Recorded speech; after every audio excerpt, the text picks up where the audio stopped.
내가 아들을 가질 것이다. 그랬는데 이 엘리사벳은 사가랴가 제 아내는 나이가 많습니다. 그랬더니 아니다. 내가 이제 아들을 가질 것이다. 그리고 요한이라 하라. 그렇게 이야기를 하시죠. 그래서 이 임신을 하게 됩니다. 6개월이 지난 후에 천사 가브리엘이 마리아에게 나타나셨어요. 그래서 마리아에게 나타나셨는데 이 마리아는 요셉이라는 청년과 약혼한 사이입니다. 아직 결혼을 하지 않았던 그런 사이입니다. 천사 가브리엘이 나타나셨어요. 내가 아기를 가질 것이다. 저는 남자를 알지 못합니다. 아니다. 내가 성령의 인도하심을 따라서 아기를 갖게 되고 그 아기가 이름을 예수라 하라. 그리고 그 예수라는 아기가 결국 하나님의 아들이요 다윗의 왕위가 연결되는 왕이 될 것이다. 그리고 세상을 통치하는 그러한 으뜸 가는 그러한 자가 될 것이다. 높은 자가 될 것이다. 그렇게 설명을 합니다. 마리아가 그것이 믿겨지지 않았겠죠. 아니 어떻게 그런 일이 있을 수 있겠나. 나는 지금 그냥 약혼한 사이고 그리고 나에게 아기가 생긴다고? 그리고 아기를 예수라 하고 그 예수라는 아기가 앞으로 이렇게 되고 다윗의 이게 어떻게 되는 일인가. 그래서 그 마리아가 늙은 엘리사벳을 보러 산골로 가게 됩니다. 오늘 말씀이 있기 전에 말씀을 보면. 근데 엘리사벳을 딱 만났는데 후에 세례 요한이 되는 그런 아기가 뱃속에서 놀고 있는 것을 알게 되죠. 벌써 이제 엘리사벳이 임신을 했다는 것을 알려주셨기 때문에. 그래서 여기에 마리아가 뭐라고 여기 고백을 듣게 되냐면 엘리사벳을 통해서 주께서 하신 말씀이 분명히 이루어질 것이다. 그 얘기를 듣게 됩니다. 그때 마리아가 무엇을 믿게 되냐면 천사 가브리엘이 자기에게 이야기했던 예수님에 대한 소식을 믿게 됐고 기대했고 그가 감사하는 가운데 찬양했던 그러한 내용이 바로 이 10절의 말씀이 되는 거예요. 마리아는 이제 태어날 예수가 그리스도이심을 믿었고 성령에 충만해서 그것이 너무나도 믿겨졌다는 거예요. 왜 그렇습니까? 천사가 이야기했고 불가능한 엘리사벳이 임신을 했고 벌써 아기가 태중에서 뛰놀고 있었던 그러한 것을 경험했기 때문입니다. 그의 찬양은 그렇기 때문에 성탄을 맞는 우리 모두의 찬양인 것이죠.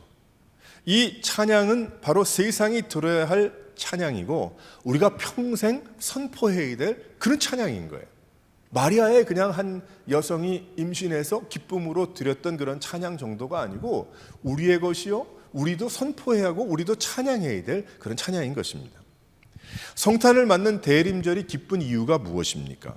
우리가 왜 이 성탄절날 특별히 성탄에 연결이 된 그런 찬양을 올려드리고 기뻐하고 예수님을 찬양, 그 모든 이유가 무엇입니까? 물론 우리가 선물도 주고 카드도 주고 받고 파티도 하고 다 좋지만은 우리 예수 믿는 자들의 마음속에 무언가 1년의 여러 가지 절기 중에도 참 기쁨이 있는, 또 교회에도 이런저런 꽃을 갖다 놓든 초를 갖다 놓든 무엇을 하든 이 스카프를 갖다 놓든 다 그 메시지가 하나님께 감사하고 찬양하는 그런 이유가 된 이유가 무엇이냐? 왜 기뻐하냐? 바로 그 말씀이 오늘 말씀인 거예요. 그래서 왜 마리아가 하나님 앞에 찬양할 수밖에 없었을까? 왜 46절에서 56절 말씀이 없어도 되는데 왜 이 개인의 찬양이 이 하나님의 말씀 가운데 여기에 우리에게 함께 하셨을까? 여기에 몇 가지가 있어요. 첫 번째 말씀 한번 다 같이 한번 읽어보겠습니다. 시작. 첫 번째가 왜 이 찬양이 마리아가 할 수밖에 없는 찬양이고 또 우리에게도 이게 동일한 찬양이라서 우리도 선포하며 우리가 누리며 나눠야 할 그런 찬양인 이유는 첫 번째가 무엇이냐면 나의 비천함을 돌보신 은혜였기 때문에. 나의 비천함을. 여기 46절 47절 말씀을 보게 되면 내 마음이 기뻐함은 48절 말씀을 보게 되면 그의 여종의 비천함을 돌보셨기 때문이라 그렇게 증거하죠. 여기에 돌보셨다는 그러한 뜻은 무슨 뜻이냐면 주시해서 지켜보셨다는 거예요. 근데 주시해서 지켜보셨다는 것이 그냥 보고만 있었던 것이 아니고 돌아보아 그것을 인도해 주셨다는 거죠. 그 문제를 해결해 주셨다는 그러한 뜻이고, 여기에 비천하다는 뜻은 무슨 뜻이냐면 그 비천하다는 말 그대로 아주 낮은 모습, 그리고 아주 부끄러운 모습, 아주 모자라서 어떻게 할 수 없는 그러한 아주 볼품없는 그러한 모습이란 뜻입니다. 그러니까 마리아가 왜 하나님께 찬양할 수밖에 없었는가 하면 이 예수의 메시지를 듣고 내가 예수 그리스도를 내가 내 몸에서 그런 뜻이 아니라 그런 영광을 내가 받았다는, 부르심을 받았다는 그것을 깨달으면서 무엇을 깨닫게 됐냐면 내가 이렇게 낮고 부족하고 모자란데 하나님께서 나를 돌아보시고 나를 인도해 주셨구나를 깨달았기 때문입니다. 이것은 그저 단순 겸손이 아닙니다. 단순 겸손이 아니고, 물론 마리아의 성품이 겸손하고 조용하고 또 순종할 만한 성품이었기 때문에 하나님이 그를 들어서 쓰셨겠죠. 하지만 또한 그러한 모습이 필요할 겁니다. 아마 그러니까 하나님이 쓰셨을 텐데, 그렇지만 마리아는 정말 비천한 상황이었을 거예요.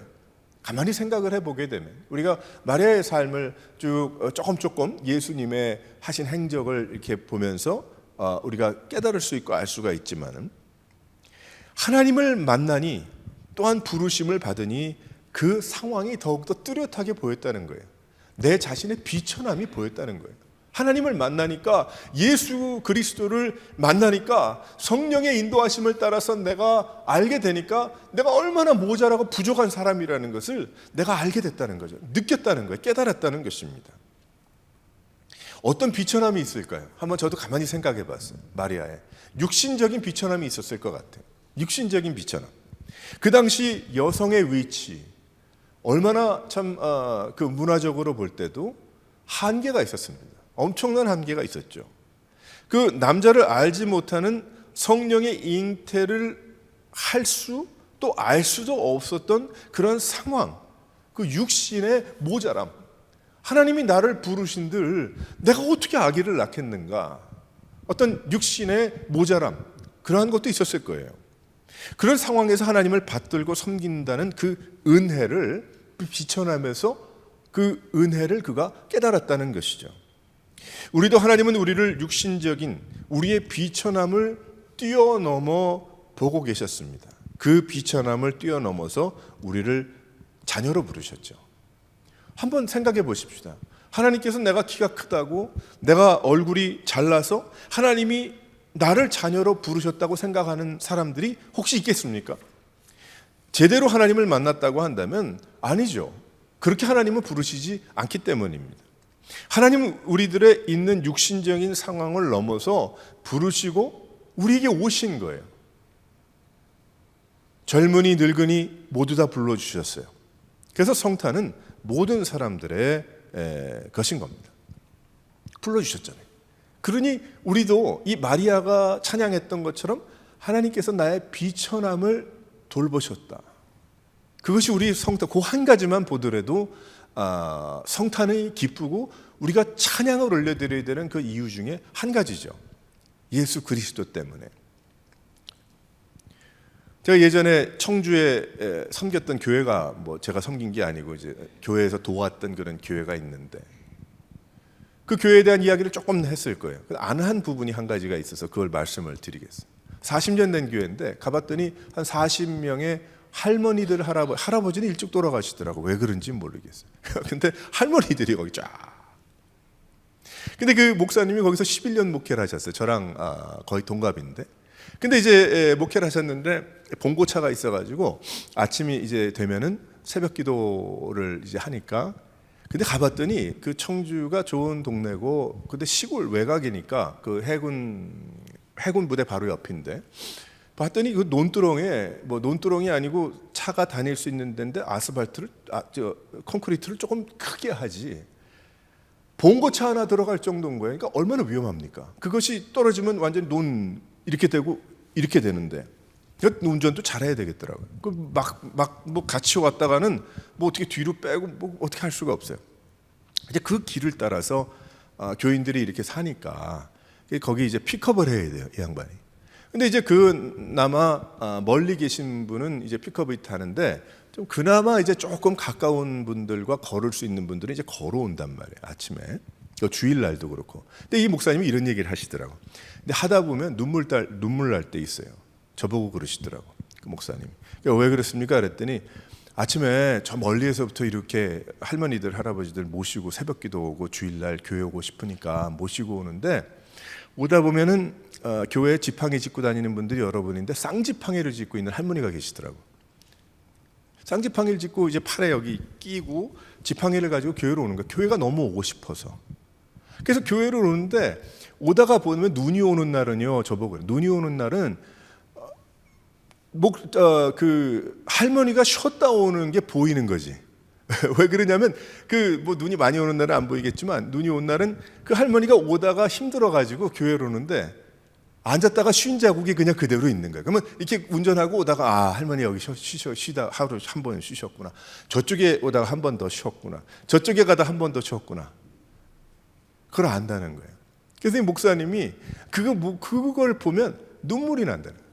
야, 얼마나 교회를 사랑하고 하나님을 사랑했으면은 그 걷는 모습을 보니까 할머니가 제대로도 못 걸어. 할머니가 이렇게 걸어, 이렇게 쌍지팡이를 짚고. 제가 갔더니 뭐 미국에서 왔다고 손님 왔다고 반가워가지고 한쪽 지팡이를 흔들면서 그런 기억이 아직도 있어요. 그게 한 10여 년 전, 한 15년 전 얘기인데 하나님께서 얼마나 은혜를 주셨길래 그 할머니의 그 마음에 그 육신적인 어려움, 뭐 비천함, 하나님 만난 거죠. 그 할머니가. 그러니까 교회 오는 거에 생명을 건 거예요, 한마디로. 그 오다가 보면 언덕이 좀 있고 한데도 그 할머니로서는 별게 아니라고 하더라도 육신적인 비천함을 뛰어넘은 하나님의 부르심, 예수 그리스도가 그에게 임하셨기 때문입니다. 우리도 마찬가지예요. 우리도 얼마나 육신적으로 리미트가 있어요. 뭐 여러 가지 많잖아요. 뭐 아플 수도 있고 하지만 나는 부족하고 하지만 하나님께서 나의 비천함을 보시고 나에게 임하셨다. 찬양할 이유죠. 또 한 가지 어떤 비천함이 있을까 생각을 했는데 해보니까 정신적인 비천함도 있더라고요. 정신적인 비천함. 그 당시 마리아 때의 상황이 얼마나 온전한 정신으로 살 수나 있었을까 그런 생각이 들어요. 로마의 탄압과 그것을 피해서 나타나지 않으려고 내가 하나님을 섬기는. 근데 그런 정신적인 그 비천함은 뭐 지금도 많잖아요. 예를 들어서 캄보디아 같은 경우에 제가 자주 다녀보니까 요즘은 못 가지만 다녀보니까 70년대 중반부터 말까지 한 200만이 넘는 사람들을 죽였잖아요. 안경 끼면 죽이고 1, 2, 3, 4 셀 줄 알면 죽이고 ABC 하면 죽이고 운전할 줄 알면 죽이고 그 애들 집어 던져 죽이고 총 쏴 죽이고 뭐 어째 죽이고 다 죽여버렸어요. 200만이 넘는 사람들을 자국민들을 죽였단 말이에요. 그래서 동남아에서 그래도 가장 잘 나가는 나라 중에 60년대 하나였는데 1700년대로 돌아갔어요. 그런 일이 이루어진 다음에. 그런 다음에 그 사람들의 성품이 변했습니다. 나라의 성품이 변했습니다. 왜 변했냐면 나서질 않는 거예요. 그리고 뭐든지 앞에서 얘기하면 수긍하는 것처럼 보이는 거예요. 안 그런 거예요. 한 10년을 왔다 갔다 하니까 그때 알겠어요. 야, 저분들이 다 받아들인다. 아니, 그게 아니고 반대를 안 하는 거예요. 반대를 했다가는 과거 자기들 가족들과 친척 중에 죽지 않은 사람이 없기 때문에 그것이 버릇이 된 거예요. 그게 나타나면 안 된다. 드러내면 안 된다. 그런 거죠. 하지만 그러한 가운데서도 그들에게 복음이 전파될 때에 얼마나 그래도 동남아시아 중에 지금까지도 복음이 활발하게 전해질 수 있는 자유함을 하나님께서 97년 이후에 주셨어요. 지금은 교회들이 세워지고 그나마 얼마나 귀한 일이 일어나는지 모릅니다. 하나님께서 비천함, 정신적인 그러한 비천함을 돌보셨던 거예요. 너무나.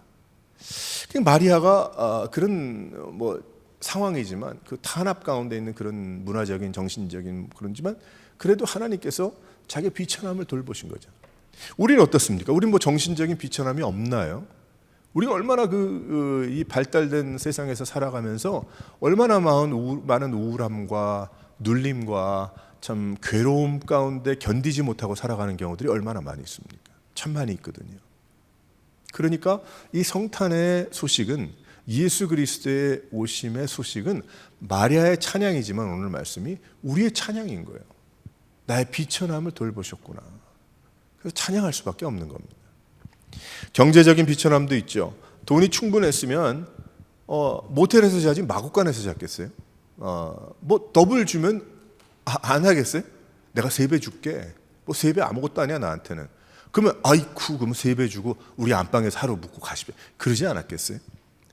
이 사람들 요셉과 마리아의 그 모습을 이렇게 보게 되면은 그 부한 사람들이 아니었거든요. 교회도 옷이 없어서 못 오고 차가 좋지 않아서 못 오는 분들 제가 봤어요. 과거에 교회를 안 와. 그래서 왜 하는가 나중에 물어봤더니 그 후드 그 자동차 앞에가 다 벗겨졌대. 가지고 너무 창피해서 못 왔대. 와이프 내려주고 집에 갔어요. 참 마음이 너무 아프더라고요. 그러나 하나님은 그러한 경제적인 상황을 거기에 기준 삼지 않으시고 하나님께서 불러주셨잖아요. 비천함을 돌보셨다. 그런 모습들이죠. 영적인 비천함도 있습니다. 몰라요. 너무나 짧아요. 그 아는 것이. 아무것도 모르는 자에게 성령님께서 마리아, 엘리사벳을 가르쳐 주셨어요. 우리도 그렇잖아요. 우리가 뭐가 똑똑해서 뭘 많이 알아서 무슨 신학 공부를 많이 해서 성경을 뭐 뚜루루 뭐 어째서 안 그렇거든요. 성령께서 우리에게 함께 하시고 우리를 불쌍히 여기시고 그 가르쳐 주신 거예요. 우리에게. 그래서 그 가르쳐 주심 때문에 믿음이 이어지는 거죠. 이어가는 거고 나가는 거죠. 우리가 걸어 나가는 거죠. 우리에게도 가르쳐 주셨어요. 그러니까 이 마리아는 영적으로도 spiritually도 너무나 비천한 사람인 거야. 자기의 모자. 그러니까 하나님을 만나고 내가 그 메시지를 엘리사벳을 보고 또 현실 일어나는 것을 보고 성령이 가르쳐 주시는 것을 내가 깨닫고 나니까 이야 이건 큰 뉴스구나. 나의 인생에 나의 비천함, 나의 영적인, 경제적인, 정신적인, 육신적인 이 모든 것을 다 보고 구원해 주시는 것이 아니고 하나님께서 그런 것과 관여 없이 나를 돌보고 계셨고 그리고 나를 향해 계셨고 나를 인도하시고 나 같은 사람을 통해서 예수가 그리스도이심을 세상에 알리려고 하시는구나. 그러니까 마리아의 찬양이 여기에 지금 10절로 나와 있지만 이게 10절로 끝날 일입니까? 아니죠. 마리아가 찬양을 올려드린 거예요. 찬양을 올려드린. 우리가 예배를 드리고 찬양할 이유가 여기에 있는 겁니다. 하나님이 우리도 비천하게 여기셨고 우리를 돌보셨기 때문에 그래요. 사랑하는 성도 여러분, 여러분이 대림절 기간 동안에 하나님의 찬양해야 되는 그 이유가 여기에 있는 거예요. 다른 데 있는 것이 아니고 나의 비천함을 돌보셨기 때문에. 바로 마리아의 찬양이 나의 찬양인 것입니다. 이것을 제대로 깨닫고 깨어있는 마음과 눈으로 하나님을 바라보며 나갈 수 있는 여러 성도들 되시기를 주님의 이름으로 축원합니다. 두 번째로 뭐가 그렇게 감사하고 찬양할 일이었을까? 다 같이 한번 읽어보겠습니다. 시작. 다음 세대에도 동일하게 역사하시는 은혜였기 때문에 그래. 50절 말씀을 48절 보면 만세에 나를 복이 있도다 일컬을 것이다. 뭐 자랑하는 거예요? 자랑이죠. 하나님을 자랑하는 거니까. 50절에 긍휼하심이 두려워하는 자에게 대대로 이르는도다 말씀합니다. 그 예수 그리스도를 맞이하는 복은 다음 그리고 그 다음 세대에 하나님의 뜻을 알고 하나님을 경외하는 그 가정에 연결된다는 거예요. 하나님께서. 이 마리아가 그것을 알았다는 거죠. 하나님을 두려워하고 경외하는 나의 인생을 통해서 하나님께서 나의 다음 세대에도 하나님께서 복을 주시는구나. 하나님 인도하시는구나. 다윗의 자손인 그 족보에서 오신 예수 그리스도. 다윗이 하나님을 경외하고 사랑했던 그 은혜의 선물, 긍휼하심이 족보에 나에게까지 임했구나. 그것을 깨닫게 된다는 거예요. 그러니까 이 예수님 모심의 사실을 깨닫고 나니까 과거와 현재와 미래가 연결이 되는 거죠. 내가 하나님을 제대로 만나고 은혜를 받으니까 성경의 말씀이 복잡한 게 아닌 거예요. 바로 오실 예수님과 오신 예수님과 다시 오실 예수님에 대한 나의 인생에 대한 이야기인 거죠. 그것이 하나로 다 보이더라는 거예요. 그러니까 안 믿겨줘요라는 것보다 내가 믿겨지는데 어떻게 하면 좋겠습니까? 고백들 많이 들었어요. 목사님, 내가 이전엔 안 믿었는데 내가 은혜를 받고 하나님 인도하심을 깨달으니까 아니 믿겨지는데 어떻게 하냐는 거예요. 참 이상하죠? 거짓말처럼 들리죠? 저도 성경 말씀을 이렇게 보게 되면 믿겨지는데 어떻게 해요? 성경 말씀을 읽으면 이게 하나님의 말씀이고 하나님이 이렇게 하시고 이렇게 하시면서 이게 목사기 때문에 그렇습니까? 아니거든요. 하나님께서 은혜를 주셨고 성령님께서 깨닫게 해주셨고 인도해 주고 계시기 때문에 하나님의 말씀을 듣고 읽을 때에 앞으로 일어날 일도 아멘 하면서 어서 오시옵소서 마라나타라고 고백할 수가 있는 것입니다. 사랑하는 성도 여러분, 우리가 기뻐하는 성탄은 바로 나의 비천함을 돌보신 것뿐만이 아니고 나의 다음 세대들까지도 증거가 돼서 하나님의 은혜를 누리는 성탄인 거예요. 그래서 우리의 찬양이 중요한 거예요. 우리의 이 마리아의 고백과 찬양을 통해서 하나님을 경외하는 나의 다음 세대들이 내가 다윗의 족보에서 여기까지 온 것처럼 또 내려갈 것이다라는 그러한 고백이고 확신이고 믿음인 것입니다. 믿음의 가정의 이야기입니다. 하나님은 나를 통해서 그를 경외하는 다음 그리고 그 다음 세대까지 임하시는 거예요. 제가 잘 아는 친구 목사님이 계신데 그 목사님이 목회를 아주 크게 잘 하시다가 또 그 사역은 마무리를 하고 조금 내가 사역을 좀 바꿔야 되겠다 한국에서. 그래서 다른 어떤 그 말씀 사역과 좀 그런 카페 사역과 뭐 그런 것을 이제 하셨어요. 하시니까 쉽지 않잖아요. 한국적인 그 문화와 생각으로 볼 때에 목사는 이래야 된다라는 어떤 그 성경에도 없는 그런 머리에 박혀 있는 사고 방식 때문에 그렇게 생각 안 하죠. 근데 그 세대가 지금 벌써 되고 있어요, 지금. 근데 좀 빨리 그 길을 가신 분이에요. 어떻게 보게 되면 고생도 했고 그러는 가운데 이제 뭐 사역 그냥 그만해야 되겠다. 그래서 책을 정리하려고 이제 뭐 책이 많겠지 않겠어요? 책을 정리하려고 다 그랬더니 아들이 얼마 전에 목사가 되기로 하나님 앞에 약속을 했다는 거예요. 그때 아빠 그 책 버리지 마세요. 그랬더니 뭐 아버지의 그 라이프가 아니고 하나님이 그 자식을 또 나름대로 불러주신 거니까 해라 마라 할 것도 아니요 그저 복된 일이죠. 그러니까 믿음의 대물림이 이루어지더라는 겁니다. 선교사님의 자녀가 선교사 되기를 부르심이 있는데 너무 힘들어가지고 그 부모가 선교사 일을 하면서 너무 말로 표현할 수 없고 성도들이 알지도 못하는 그런 어려움을 겪고 사는 것을 직접 보았기 때문에 참 너무 힘들어하고 과연 이것을 어떻게 해야 되겠는가 고민 가운데 있는 그 선교사 자녀를 만난 적이 있어요. 그래서 후방에서 선교사님들 잘 도와드려야 돼, 실은. 편하게 하려고 그것이 아니고 있는 열심을 다 동원해서 복음을 전하도록 도와야 되는 거죠. 어떻게 보게 되면 축복인 거예요.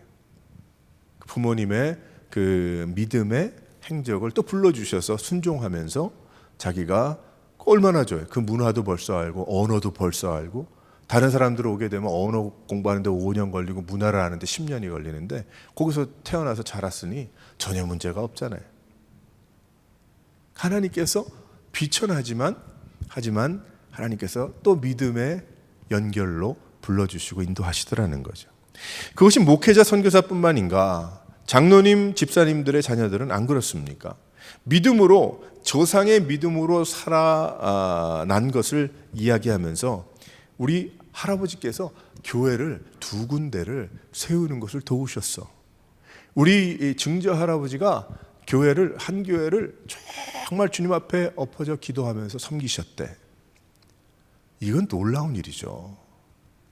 뭐 그 믿음이 없고 그것을 보지 못한다면 그렇다면 뭐 그것 뭐 이해를 못할 겁니다. 그 뭐가 뭔지 하나님만 아시는 일이죠.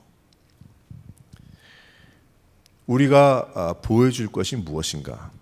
아브라함과 그의 자손에게 영영이 임하실 것이라 말씀을 하는데 이제 그것이 예수가 그리스도이심을 또 오실 예수님에 대한 메시지를 확인한 마리아가 볼 때는 놀라운 거예요. 아브라함과 약속하신 것이 나에게 이루어졌다는 게 이게 굉장한 거 아닙니까? 또 마리아에게 역사하신 하나님의 놀라운 그 은혜가 지금 성령의 인도하심을 따라 부르심을 따라 내 안에 함께 거하시잖아요. 성령께서. 그 동일한 찬양이 불려져야 되는 거예요. 마리아처럼. 이게 하나님을 두려워하고 경외하는 자의 영령이 대대의 이 아브라함의 자손이라고 그러잖아요. 우리 얼굴과 그건 다를지 모르지만. 사랑하는 성도 여러분, 왜 우리가 예수님 때문에 기뻐해야 될까? 그것은 나를 통해서 하나님을 사랑하는 다음 세대와 그 다음 세대까지 우리 가정에 아브라함의 계보가 연결되기 때문이다. 나의 비천함을 돌보시고 하나님께서 은혜를 나눠주신다. 더 이상 바랄 게 없는 거예요. 이제 내가 대물림으로 집을 하나 남겨주고 그런 게 아니고, 이것밖에 없는데 하나님 의지하고 주님 주시는 이 생명 전달하는 것밖에 아무것도 없는데, 근데 그것이 전달이 되는 것을 자기가 확신을 하니까 하나님을 두려워하는 자가 대대에 임할 것이라. 우리 가족 만세죠. 우리 가정 만세, 우리 요셉의 가정 만세, 다윗의 그 족보 만세, 아브라함과 약속하신 그 대대의 만세, 하나님 만세죠.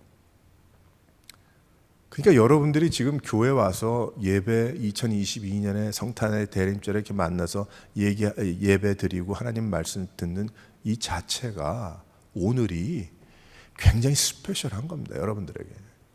그걸 모르니까 예배가 뭔지 모르고, 그걸 모르니까 그냥 신앙생활 왔다 갔다 하는 경우들이 있는 거죠. 더 깨달아야죠. 모르니까. 그러니까 이건 굉장한 거예요. 굉장한 거예요. 그저 성탄에 꽃 갖다 놓고 오나먼트 해가지고 분위기 띄우려는 그 정도가 아니고, 이것은 우리 안에 역사하시는 이 할 수 있는 건 찬송밖에 없잖아요. 이 마리아가 뭘 더 했겠어? 꽹가리게 했겠어? 뭐가 있겠어요?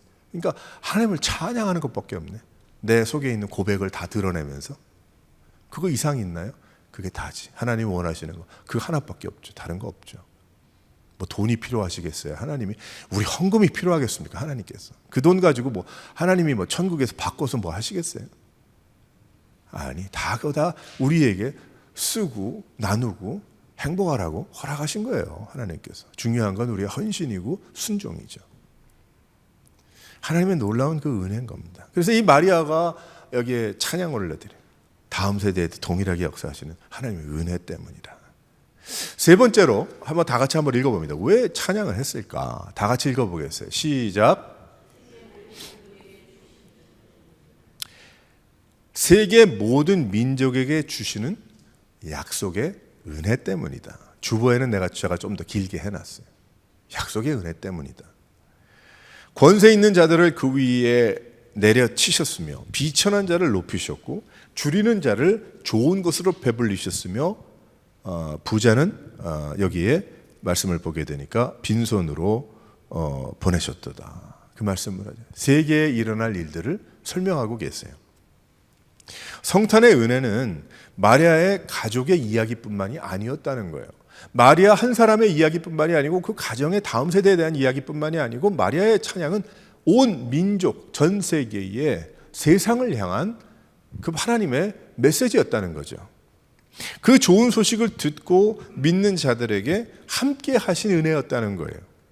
그러니까 예수님 오심을 통해서 심판이 확실해지고 예수님 오심을 통해서 생명이 나타나는 놀라운 역사가 임할 것이다. 어디에 임해요? 세상에 임할 것이라는 거예요. 그러니까 마리아가 이 찬양 가운데 벌써 그 고백, 성령께서 이전에 알지 못했던 고백을 하게 하시는데 그 고백이 메시지가 되는 거죠. 한마디로 하나님과 만나고 세상에서도 하나님의 은혜를 따라 우리가 죽어도 또 영원히 사는 그런 인생이 됐다는 거죠.